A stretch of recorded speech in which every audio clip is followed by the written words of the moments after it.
This is Concepts, where two pretentious sirs quibble over ideas that explain today's world. Phil Shea and Steve Rose. My name is Phil Shea. I am writing for makeaskillcheck.com, and you can find more writing by me at hittingeject.com. Steve? My name is Steve Rose, and you can find more about me at steverosephd.com, where I write about mental health and addiction.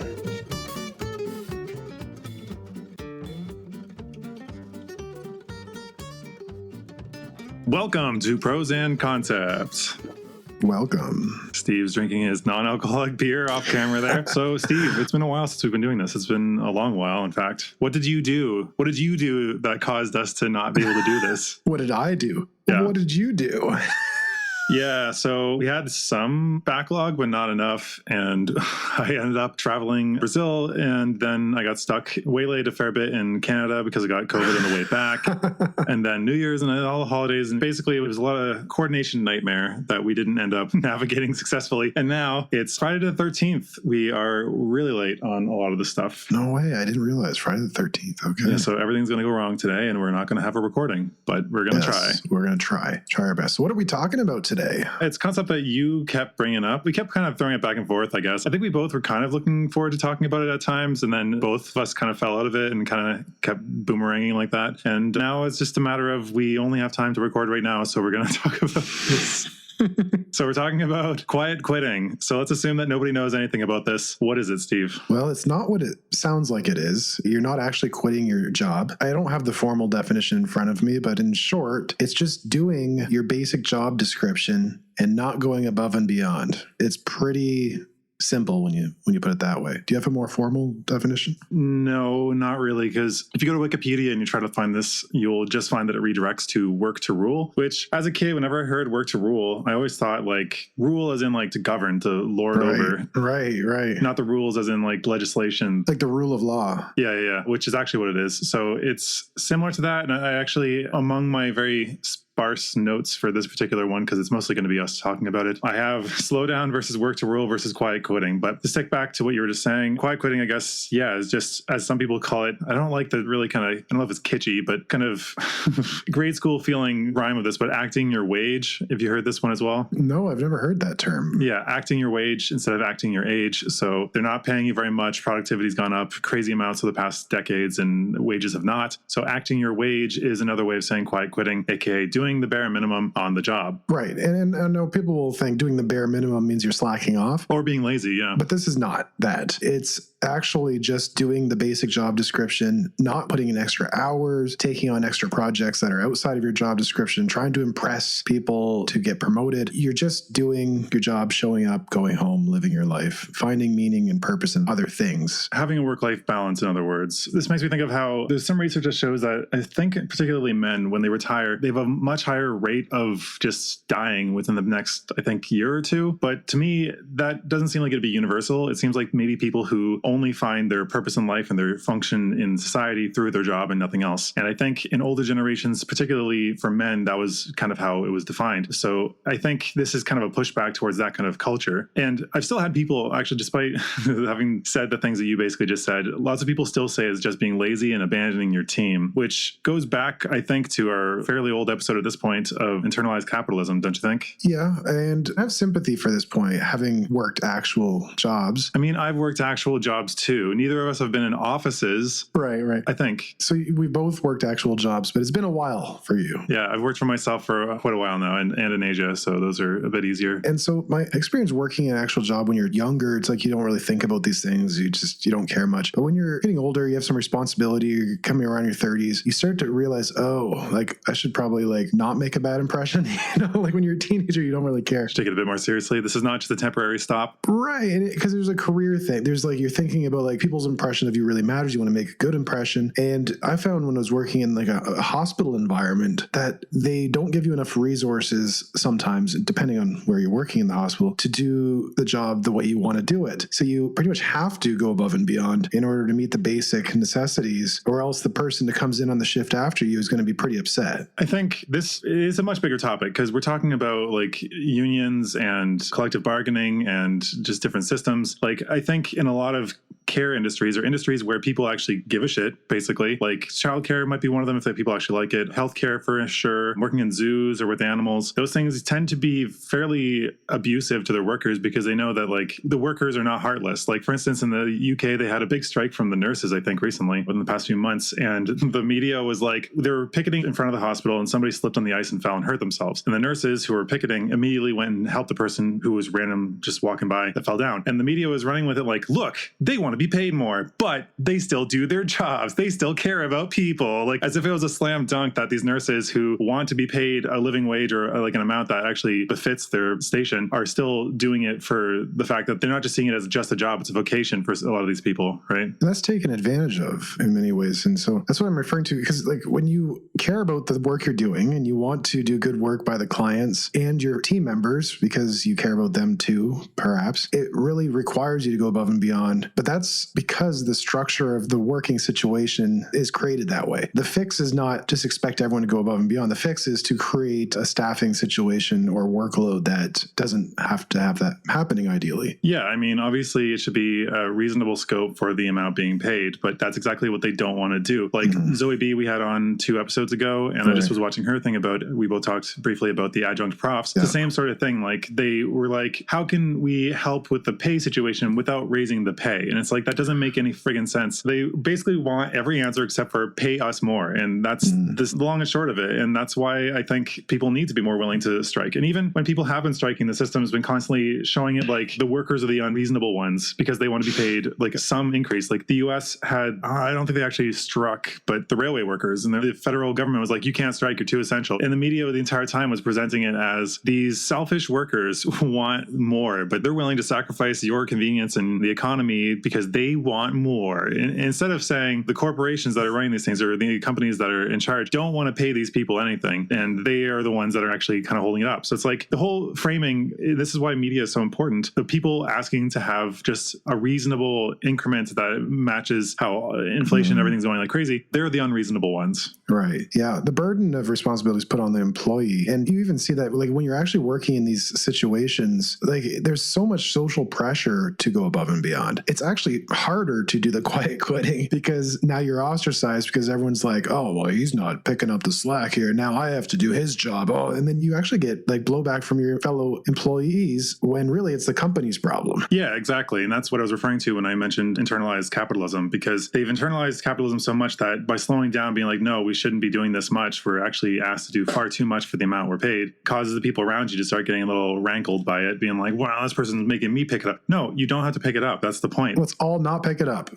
Yeah, let's all not pick it up and then let it drop a bit. And then what? Like they're going to fire everybody in this place? Like this is why I was like, what's the difference between this and like a work to rule or a slowdown? Because like slowdowns are, I think, intentionally doing what you're supposed to do, but intentionally doing it slower. And it's much harder to punish those people because you're still doing your job. You could just say you're feeling unwell or something like that. Yeah. The other is work to rule, which is similar. It's like kind of splitting hairs between all these because like work to rule is working exactly what it says to specifications. And I think there's a bunch of examples on the Wikipedia page of like, say, French railway workers who were barred from striking. They have in their rules that they can check all the safety of all bridges they pass over. And if they're in doubt, they have to consult with the train crew members. And so they stopped at every bridge they came across and checked the safety for all of them, just because then that's what I mean by it's kind of splitting hairs, because this is slowing down the work, but it's also like literally following the letter of the law. And so a bunch of jobs have actually started adding things in of things like ad hoc tasks or as assigned in the job description. So then, hey, look, this has been assigned to you. So like it can balloon as much as possible just to get around this. It's like a kind of cat and mouse game we're playing here. Right, right. I mean, this is the benefit of unions is working in a unionized environment. It has that work to rule kind of feel where if you're doing something outside of your job description, you really can't do that. They actually want you to stop. Yeah. Yeah, exactly. And that's the benefit of a union is it kind of enforces a work to rule situation. I think like there's got to be a medium ground there, but I understand like they're pushing back against this like oppressive overextension of positions, right? Like that everyone should be doing everything. Right. But then it gets to extremes. Like my sister, I think at one point was working in a factory, and this was back in like a decade and a half ago, and there was a spill, and so she grabs something to start brushing it up, and everyone around her stopped her, and so they all had to stand around and wait. And so the workers are like, hey, we get a break, basically, which can, I guess, in the least good representation, have a bunch of people purposefully causing accidents, quote unquote, to slow things down because they want a break. But that's an issue in itself, and that's something the union will have to address. But the thing is, and we've talked about this briefly before outside of the podcast, that when we talk about unions, usually people are talking about the absolute worst form of unions and almost never acknowledge that a union is a form of organization, and all organizations have various forms, both positive and negative, right? Yeah. And although I pointed out a benefit there, it personally had been a drawback for me in actually one of the positions I'm thinking of, because I wanted to be able to do work outside of my role to gain experience, to get promoted, to develop skills. But it was very much tightly limited in many ways. So I had to kind of volunteer to do that extra work rather than getting paid for it. So I could see the costs and benefits of that. Oh, there's a lot of benefits and a lot of drawbacks. Like, for instance, I think there's an average increase of a few thousand per person. I think maybe it was like tens of thousands, roughly, maybe not multiples, but like somewhere in the teens, I think, of thousands increase in the average worker's pay who's unionized versus those who are not. But there are times where it gets like bloated and kind of frustrating, because when people think about unions being bad, they think about, oh, they just want your dues and they're not doing anything for you. And I think this, to me, is like harkening back to our decadence episode. It's talking about unions that have dominated an industry and no longer care whether they expand, and don't even really care if they shrink to a good degree, because to operate in that industry means you must deal with them. So teachers unions or hospital unions, or at least in Canada, are seen as examples of this because they are so entrenched that you basically can't operate in those industries without joining these unions. So the unions have no real incentive to be competitive or to attract more people. So one book I read about this that was on the history of unions, it was talking about its only solution that they offered up, which I thought was actually fairly superficial, was that unions should be constantly trying to expand and their worker base. So they should always be trying to show workers, I guess when thinking about this for a while since then, that they think that unions should constantly be expanding to show workers in new environments what we can do for you so that they'll join. Because if it's an entrenched thing that isn't looking to expand its space, it's already got full control of that, then it's basically just, I guess, kind of slovenly rich people, basically, at that point. Kind of like they get what they get. They're kind of decadent. Yeah, I guess that's the word. Generational wealth kind of thing, where it's like, it'll keep coming. We don't have to do anything for it. But if you have to keep showing other areas, hey, join us and we can help you, then you have to keep doing positive things. Although I don't know if this is a solution either, because like that can easily go astray of them like making it so restrictive that the company can't operate anymore, which is the other side that people argue a lot. It's complicated. It goes back and forth a lot. Yeah. And I know you've been really interested in police unions recently. Did you want to talk about that? Yeah. So in the Work to Rule thing, I noticed that there's a see also Work to Rule Wikipedia page of this blue flu. So blue flu is apparently when cops will all decide to call in sick and not go in. Personally, I think that police unions should not be able to be a thing. They should not be able to unionize. They should get a fair wage, and they should not continue to get more protections from the law, because really it's kind of a weird kind of catch-22 where unions in the past, and probably still today, likely increasingly today, because there's an increasing effort in the US and probably Canada to unionize, that cops are brought in to kind of break up unions. In fact, there are like former cop groups, I think like the Pinkertons were a historical group that still exists, that say they can be hired to union bust, essentially. And union busting is illegal technically, but corporations don't really get slapped very hard for it, so they just continue doing it anyway. So the reason I'm talking about this is because cops are used constantly to break up unions in any union action, but then they themselves want to unionize and get all the benefits from it, which who's going to break up that union then? Is it going to be the fellow cops? No, we know that they're really bad at policing themselves, which is kind of how they want it to be, to police themselves. They trust us. Well, we can police ourselves. But then the question is, why do we need you if policing yourselves is always a good call? Why can't the public just do that? Is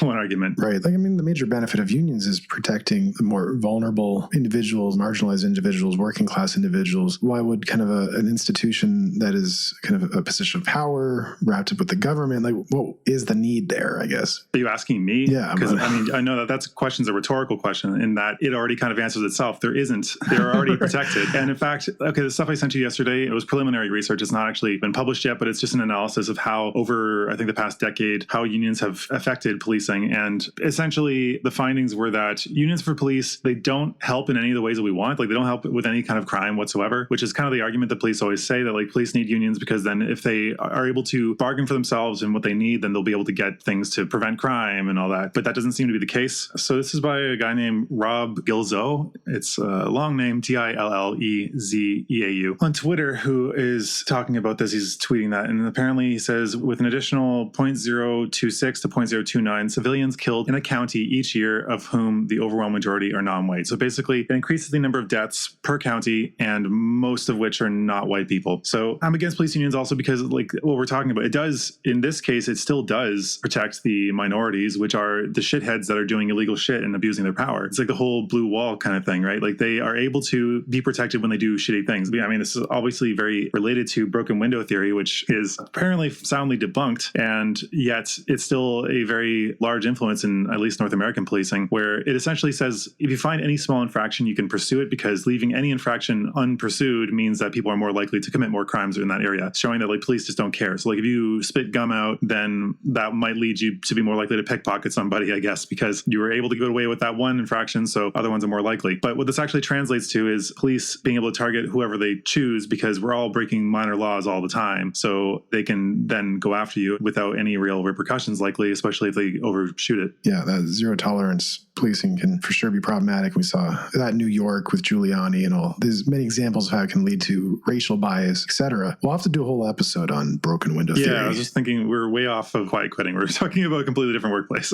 Yeah, back to police contracts, though, because you said to me protections in police contracts led to dramatic increase in violence against citizens. In Florida, that led to a 40% increase in violence among deputies. Yeah, I phrased that one weirdly. All this information is basically from Behind the Bastards episode, which there's episodes. It's like a 4-part series on Behind the Cops. I recommend that, and we will link it, but they go even deeper into this particular area. But yeah, it basically shows that like cops do everything that we don't want them to do if they're unionized. So it seems like something that shouldn't be allowed. I don't know. And in the States, apparently there's a correlation between training in the States as it currently stands and violence from police, because the more training the cops get in the US right now, it seems like they're more actually scared, because the training itself teaches them that every traffic stop could be your last stop. And so they're much more trigger happy because they're constantly made to fear for their lives for even minor things. So when people say they need more training, it's partially yes, but the other thing is different training. They need better training. But unless you have something to say to that, we should probably jump back to actual quiet quitting. So it went from unions to police unions to violence. Okay. But to bring it back to quiet quitting, it is something that it's in the realm of workers' rights, taking back power. What's your stance on it personally, this quiet quitting? I'm for it. You shouldn't have to spend your own private time if you're not being paid for being on call. You shouldn't have your job take over your life. A job should just be a job a lot of the time. It's great if it's a calling. I mean, that's something that we were known for as a generation, that we were looking for stuff that was actually fulfilling. But at this point, personally, I am looking for something that will pay like a salary, but have milestones. So it's like, if you can get your work done in 2 hours, they're not going to give you 4 times the amount of work just so you can fill an 8-hour day. I think it shouldn't be punished to get your work done if you do it to a satisfactory level. And I think that doing what your job entails is not a crime. You shouldn't be penalized for not doing extra. That's ridiculous. Like, that's just inflation of what we expect from people. And we have to maybe add that this is not just people that I'm just doing a bare minimum. Someone gets to a place of quiet quitting because they've been taken advantage of by their employer for long enough, and they're burnt out, they're exhausted. Like, this is not somebody just like on the first day of the job, like, let's just see the smallest amount I can possibly do. And, this is someone perhaps who had been trying to go above and beyond, doing extra training, staying late, answering emails at midnight, really just trying to make the best impression, and hadn't been promoted, hadn't gotten appropriate pay raises or any recognition, or if it's recognition, it's just kind of superficial recognition. Like a pizza party, or you made the company millions of dollars this year, you get a $20 bonus. Like, hooray. Yeah, it's a lot of this bullshit. Because, well, I mean, I've dipped a bit more into Marxist theory in the past little while. There's a few things that you said have brushed directly against Marx thought. And this one also. This one in particular, it's about how basically for a company to continue to be ever more profitable in a capitalist system, it has to find ways to cut costs or increase profits somehow. And there's only so much price that the market will sustain, and there's only so many ways you can make your processes more efficient. So the one place that you can always take from is the amount you pay for your workers. So like wages are the one thing that they just will constantly try to suppress, because everything else is incrementally growing at best. So if you can cut people's pay, or just at least not allow it to move at all, then you can constantly keep chasing that ever impossible goal of exponential forever growth. Yeah. And another way you can do that is you squeeze more from the people you have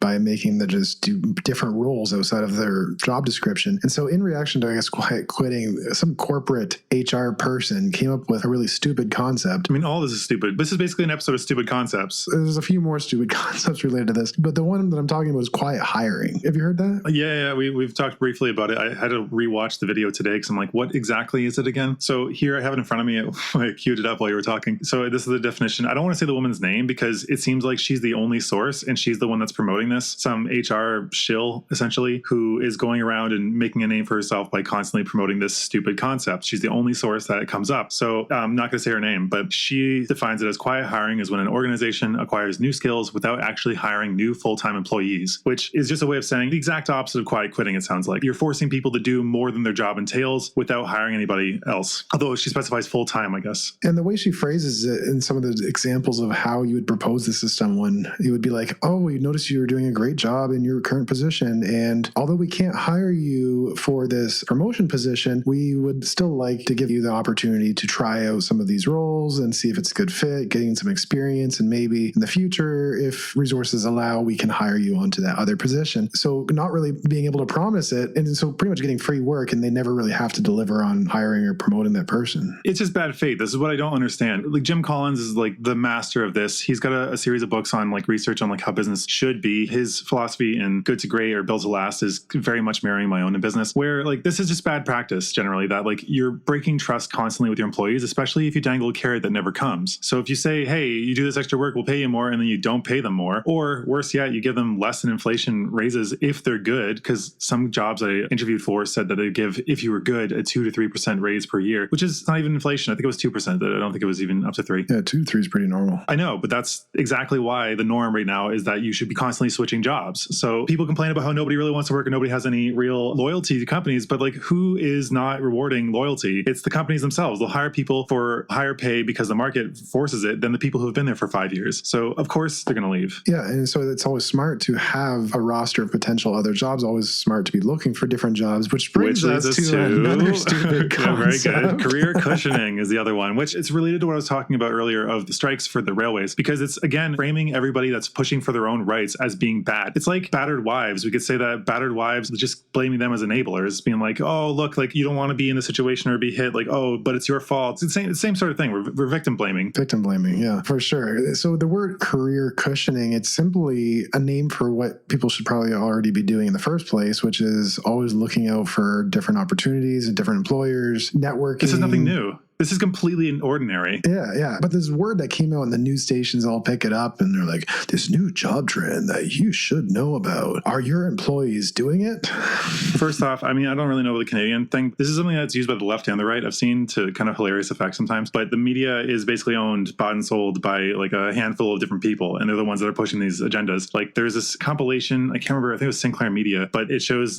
dozens and dozens, countless, saying the exact same line overlapping each other. Have you seen this? Like local news stations talking about how they need they need the freedom of information. It's like every single one of them is a clone because they don't actually have that. Yeah, it's this fake thing. And I think part of it is that journalism right now is completely broken because we aren't funding it and its incentives are all skewed. That's a big and one, the other part is that it's been bought and constantly used to change our opinions in ways that benefit the class that owns them. So for instance, I think I saw another headline recently saying that maybe elites should get a bigger say in who leads the country. And it was by none other than, I think it was the Washington Post that Bezos owns, but it was his newspaper who, since he's bought it, has had some of the most blatant pro-rich, anti-working class propaganda I've seen. And remember that headline you sent me yesterday about employers have had enough, no more working from home. Yeah, it was the Washington Post, just to confirm that. But yeah, it was saying, like working from home? Well, these companies have had enough. And we were both kind of confused about the headline because we're like, which side is this on? Because it sounds kind of like, haha, like you can't have us anymore. But I realized it might actually be on the side of workers because it's like, watch out, these places don't want you to have that. But on one level, it's like these companies have had enough, like framing working from home as this like negative vice, you're lazy. They've had enough. They're not tolerating it anymore. Yeah, that's how they're phrasing it, which I think it's because the whole system has been built around cities being like the central unit where they can force everybody to work. They own a lot of property or they have a lot of money tied up in leases and they don't want to get out of that. But like, honestly, again, it's short-term thinking. And this is kind of what like the year-over-year, quarter-over-quarter profits have to be, because why would you not see that if you get out of your lease, break your lease or just pay it out until the end and then let from then on people work from home, you're going to save money, unless it's like one of those things where behavioral economics has kind of pointed out that economics is not always rational. It's often skewed by stupid psychological things. And one of those was managers wanting a lot of people under them, their underlings, within sight, butts in seats, just having them, because then they feel more important. So this kind of eliminates that because they're not physically there. You can't lord your power over them. They're remote. So I guess if you're that kind of manager, it's an issue. So yeah, if you're sitting at home, like doing nothing, you may realize, oh, I'm dispensable. They don't need me, I guess, if you're a middle manager type of thing. But maybe, maybe some are really busy. But yeah, framing work from home as a negative, kind of in line with that victim blaming idea, not to call all workers victims, but it's kind of putting the burden of responsibility unnecessarily on the worker without being critical of the organization and kind of the capitalist kind of perpetual growth mentality in general. Really, you're not looking at root causes. And so you notice the concept of quiet quitting, career cushioning. They have this kind of soft, passive, like framing millennials as like, they don't know a day of hard work, This all leads me to think recurrently about this weekly of if you make peaceful protests impossible, you make violent protests inevitable. Like this is kind of how I see the cycles of organizations or political parties or countries or whatever. This is again the whole thing of like truth being fractal. It applies to so many levels that once they get to a certain level of success, the people on the top think, hey, we're just going to consolidate this as much as possible, because if we do that, then they just can't fight back. But then they end up making things so bad that they end up making it inevitable that there's going to be a violent protest against this or some sort of massive action that's going to end up with their head on a block, possibly, probably metaphorical, hopefully. But I mean, that's what they're doing, right? Like they're demonizing open action. Like if you protest, then you're just like, somebody that's just a woke SJW who just like doesn't know how to work or doesn't want to work, like these lazy millennials. But then if you quiet quit, you still keep working and doing your thing, but then like decide to like withdraw a bit. Oh, look, they're quiet quitting, they're doing the bad thing. Like no matter what you do, what do you want us to do? Just shut up and do nothing is essentially what the message is. And since the system is broken, that's not going to happen. You're just going to push people to take more and more aggressive actions. And if you do just do more and not say anything, there's a real personal boundary issue where you're going to burn yourself out. Yeah, I mean, of course. And that's another thing that they talked about with quiet quitting was that it's not just that they don't want to work, it's that they're trying to find that balance. But these are not people that are like well and like balanced in their lives and they're just like, how can I do less in my job? These are people who are stressed out. Yeah, they're not making six figures, like having a luxurious life. And then, I'm like, who that sounds like we're describing is probably the C-suite, the top people who are just kind of sitting in meetings all day and aren't working themselves to the bone, but getting disproportionate wages. So like, if we want to talk about who's being lazy and quiet quitting, then we should look at the people who are just kind of sitting up top, not doing that much. Sure, some of them do, but many don't. I don't know. I haven't worked in there in the C-suite. Yeah, I'm just talking out my ass. It's informed by books and stuff that I've read, but it's nothing I can point to at the moment. I do talk to people now and then that are from the C-suite, and it sounds pretty stressful. But I'd be curious though. Yeah.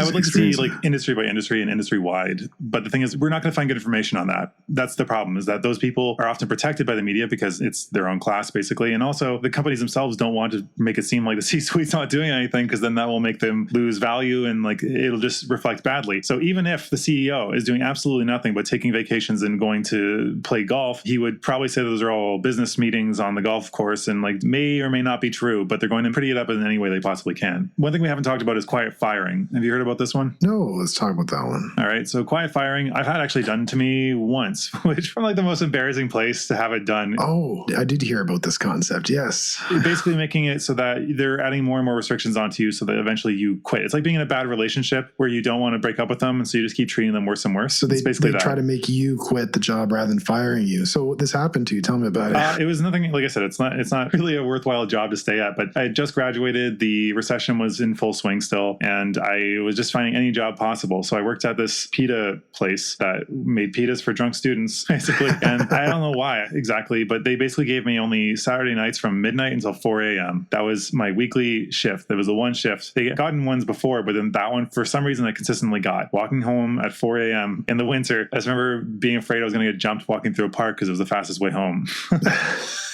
But they just kept like giving me these like terrible shifts. And there's other stupid things where like I wasn't a union, but I got written up because my union steward was a dickhead. I went away for vacation one time when I was in high school and was working at the Real Canadian Superstore, which is a really hokey name if you're American, probably. Oh, right. We're just familiar with it. Yeah. The Real Canadian Superstore is just, it's like a grocery store that wanted to be Walmart. And I was working in the produce departments. We had these special shirts on as like a promotion thing every weekend. And so I went away from one weekend to the next. And then finally finally came back, and the first shift I had was on a weekend. I wore the stupid shirt and I got written up because I wasn't supposed to wear the shirt anymore. And they posted it up all these places apparently that I should have seen while I was in a different country. So I got written up for that. But like, that's not quite the same story. It's just, I'm kind of on a tangent. Yeah. Quiet firing. So just adding additional pressures, like writing you up for small infractions, making your schedule really frustrating, just various things, like you said. Like if you want to fire somebody, you can fire them for a buildup of really stupid things, build up resentment, then wait for them to slip because you don't want to give them, I mean, if you can find just cause, you don't have to give them, I think you don't have to give them severance, or at least much less. I think with cause firing, you don't get severance. I think, I'm not 100%, maybe that's industry by industry, but they will do that, or they'll try to make you quit so they don't have to give you severance either. It's just either way, they try to avoid giving you anything at all. I saw a news chat, one of those, local Channel 5 news or some kind of like local news syndicate or whatever, where they were talking about quiet quitting versus quiet firing. And then they were just like, why is everyone so quiet? And it almost made it feel like this generation is just too passive. Like, yeah. And how do you think they're going to report if we got loud, aka violent, or like protesting or anything like that? Like I was saying, they're panning us into a corner where no matter what we do, we're going to be penalized. If we didn't do anything, we'd be called passive, which this is, I guess, kind of what they're doing. If we're doing it quietly, then it's not aggressive enough. And if we do it aggressively, then we're terrorists. Like Antifa has been just literally, it protests fascists. And we can't even say that that's a good movement because, oh no, the Antifa, like they're just as bad as fascists. It's like, yeah, antivirals are just as bad as viruses. It's just like, what are you thinking? The only people that have a problem with these things are the thing that's being treated itself usually, but whatever. There's another point that I had here that I'd said to you a while ago, which was we cut most of the workforce and now productivity is down. It must be quiet quitting. So this is another thing of like, they've done a bunch of stupid things and they can't take responsibility for it. So they're kind of blaming everybody else. The same thing as like, nobody wants to work anymore. Well, right now, at least in a lot of places in North America, at least where we are, unemployment is really low. It's so low that like, it's actually not good because there's no people changing jobs or moving to other positions. And there's still a lot of empty jobs. So the jobs that aren't being filled, of course, like because they're bad, nobody wants to work them. They're not paying very well. They don't treat their employees very well. There's no growth opportunities. It doesn't look good on a resume. If that describes the job you're offering and you're saying nobody wants to work, I don't think it's the people that you're trying to hire that are the problem. It's funny, I was driving home from the gym just last night and I heard on the CBC that they were talking to a long-term care home HR person who posted a job for a nurse practitioner back in like November or something. And it was for $100K salary to be the nurse practitioner in this long-term care facility at a small town in Ontario. And guess how many people applied? I'm not sure. It's either going to be a lot or not many at all. I can't tell.